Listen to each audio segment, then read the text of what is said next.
Le troisième point, c'est qu'il a fait un très très joli travail de corrélation pour tenter d'expliquer pourquoi il y avait une différence de mortalité dans les différents pays.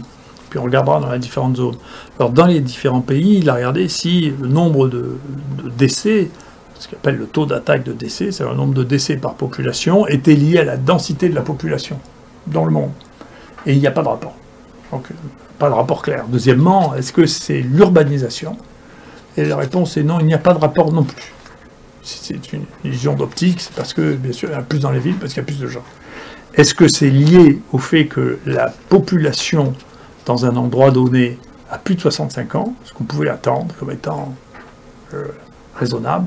Et la réponse est non, non plus. Et donc, en revanche, le seul point de ce qui a été évalué dans ce travail qui joue un rôle, c'est la précocité de la mise en place des tests diagnostiques. Et là, il y a une différence très significative qui explique en grande partie pourquoi il y a eu des problèmes de décès aussi importants en France, en particulier en dehors des zones dans lesquelles les choses n'étaient pas testées de manière systématique. Ce que l'on voit en plus maintenant, ce qui commence à sortir en France, c'est une des données que j'attendais depuis longtemps, et je remercie les gens de l'établissement français du sang de nous en avoir confié une partie, et une autre partie est actuellement en préprint.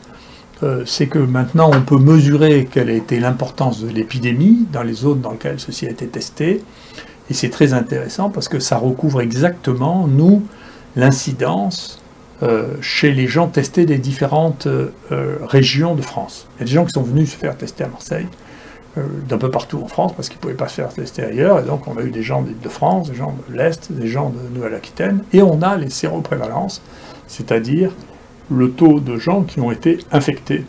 Et c'est très intéressant, il y a une superposition très claire entre le taux d'incidence que nous avons observé ici, chez les gens qui étaient venus se faire tester, et les anticorps qu'ont retrouvé ces études en allant prélever les gens à la fin de l'épidémie. Et ce que l'on trouve, c'est qu'il y a eu 10%, donc probablement 10% de la population a été touchée dans le Grand Est, 9% à Paris et 8% à Marseille, un peu moins de 3% en Nouvelle-Aquitaine.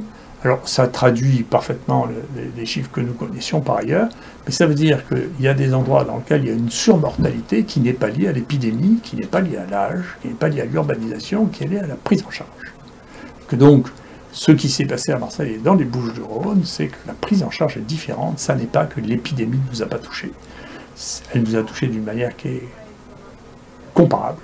Et donc la prise en charge a été différente. Et il faut réfléchir sur ce phénomène de manière à éviter que dans des situations qui soient comparables, on se retrouve avec des différences aussi considérables d'une région à l'autre, alors que la diffusion de la maladie n'a pas été très significativement différente. Merci beaucoup.